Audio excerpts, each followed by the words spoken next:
وہاں پر کام کاج شروع کر دیا. وہاں پانی کا مسئلہ حد درجہ تھا, اس کو ختم کر دیا گیا.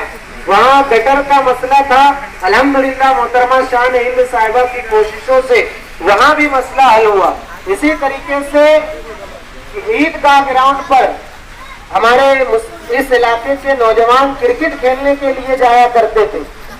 اس علاقے میں کرکٹ کھیلنے کے لیے ہمارے اس علاقے کے نوجوان نہ جائیں عیدگاہ گراؤنڈ پر, اس کے لیے پولیس نے ذمہ داران اپوزیشن لیڈر سے عہدہ ملنے کے بعد میں پہلی بار اس شہر میں یہ دیکھ رہا ہوں کہ جگہ جگہ لوگ استقبالیہ پروگرام رکھ رہے ہیں. اس سے پہلے ایسا کبھی دیکھنے میں نہیں آیا کہ اپوزیشن لیڈر کے بننے پر کسی کو کوئی استقبالیہ دیا جا رہا ہو. تو اس کا مطلب ہم یہ لیتے ہیں کہ لوگ یہ مانتے ہیں کہ جنتا دل مہا گٹھ بندھن جو ہے وہ ایمانداری سے کارپوریشن یا عوامی سوالات پہ اپوزیشن کرتی ہے. اتنی پریشانی ہے اور صحیح سمت میں کام کیا. آپ لوگوں سے میری درخواست ہے کہ جہاں بھی مشکلات آئے, اگر آپ کو ضرورت محسوس ہوتی ہے, یہ صرف ایک گٹر کا معاملہ نہیں, کہیں بھی اگر آپ کو ضرورت محسوس ہوتی ہے اور یہ لگتا ہے کہ ہم کو بلانا چاہیے, تو ہم لوگ آپ لوگوں کے کام کے لیے یہاں ہیں.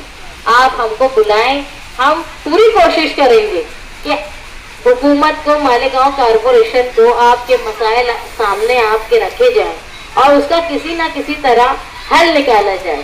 آپ لوگوں سے درخواست ہے کہ جو لوگ آپ کے لیے کام کر رہے ہیں ان پر اطمینان رکھیے, ان پر بھروسہ رکھیے اور ان کی بولے ہوئے باتیں اگر کہیں آپ لوگوں کو جانے کی ضرورت ہے تو اس پر عمل کریں.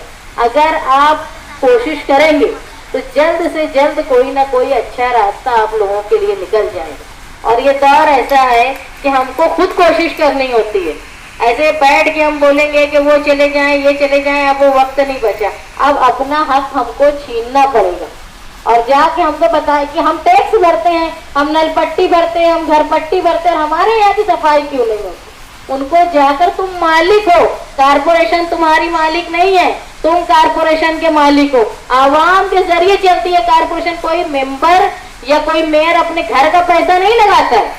تم سے جو ٹیکس وصول ہوتا ہے, تمہاری گھر پٹی, نل پٹی, دوسرے سارے ٹیکسز, ایک جو ہاکر کرانہ دکان چلانے والا, 4 کی گاڑی لگانے والا جو ٹیکس دیتا ہے, اسی ٹیکس کو جو ہے کارپوریشن تمہارے لیے خرچ کرتی ہے. یہ تمہارا حق ہے, اس لیے اپنا حق اگر آسانی سے نہیں ملتا ہے تو اس کو چھین لو.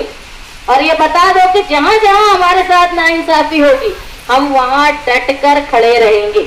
اور جہاں ہماری آپ لوگوں کو ضرورت پڑے گی, جیسے اس معاملے کے علاوہ بھی, تو ہم آپ لوگوں کے ساتھ ہیں. آپ ہم کو بلائیے, ہم ضرور آپ لوگوں کی مدد کرنے کے لیے وہاں پر حاضر رہیں گے. آپ لوگوں نے یہاں مجھے بلایا, اتنی عزت افزائی کی اور میری حوصلہ افزائی کی. یہاں بہت سے لوگ ایسے بیٹھے ہیں جو میرے والد ساتھی نہال احمد کے ساتھ کام کیے تھے, ان کے سامنے میرا قد بہت کم ہے, لیکن آج وہ لوگ جب مجھے عزت سے بولتے ہیں تو مجھے بہت خوشی ہوتی. ایسا لگتا ہے کہ میرے والد کی کہیں نہ کہیں مجھ پہ سرپرستی ہو رہی ہے. تو میں شکر گزار ہوں وہ لوگوں کے جنہوں نے نہال صاحب کا ساتھ دیا, نہال صاحب کے بعد بلند اقبال کا ساتھ دیا, اور اب میرے ساتھ بھی وہ لوگ کھڑے ہیں. میں ان کی بہت شکر گزار ہوں اور یہ کہہ کے اپنی بات ختم کرتی ہوں.